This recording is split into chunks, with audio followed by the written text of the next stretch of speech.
జరిగిందో తెలియదు. నేను 5th క్లాస్ చదివినప్పుడు అమ్మ నాన్న గొడవ పడడం జరిగింది. నాన్న ఒకవైపు, అమ్మ ఒకవైపు. అమ్మ దగ్గర నేను తమ్ముడు ఉన్నాం. ప్రేమగా చూసిన వాళ్ళంతా వేరేలా చూడడం మొదలు పెట్టారు. టైలర్ షాప్ కి వెళ్లేటప్పుడు నేను మా నాన్నగారితో ధైర్యంగా వెళ్లేదాన్ని. మా నాన్నగారు లేరు. టైలర్ షాప్ కొలిచే కొలతల్లో తప్పు.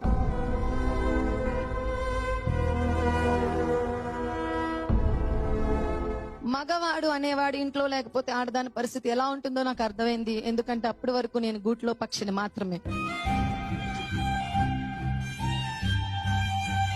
కొన్ని రోజులు పోయిన తర్వాత మా నాన్నగారు వచ్చారు. చాలా హ్యాపీ అనిపించింది. స్కూల్ కి రాగానే బోల్డ్ చాక్లెట్లు, బోల్డ్ బట్టలు అన్ని తీసుకొచ్చారు. అమ్మయ్య నాకు మంచి లైఫ్ వచ్చింది. మళ్ళీ అమ్మా నాన్న కలిసిపోతారు అన్ని తీసుకొచ్చారు. ఇవన్నీ మా నాన్నకి చెప్పుకొని వాళ్ళని మా నాన్నతో కొట్టిద్దాం అనుకున్నాను. అదే నాన్న వచ్చి రేపు కోర్టు వాయిదా ఉంది, లాస్ట్ తీర్పు, నాన్నను కాదు అని చెప్పగానే చచ్చిపోయాను ఇంకక్కడ.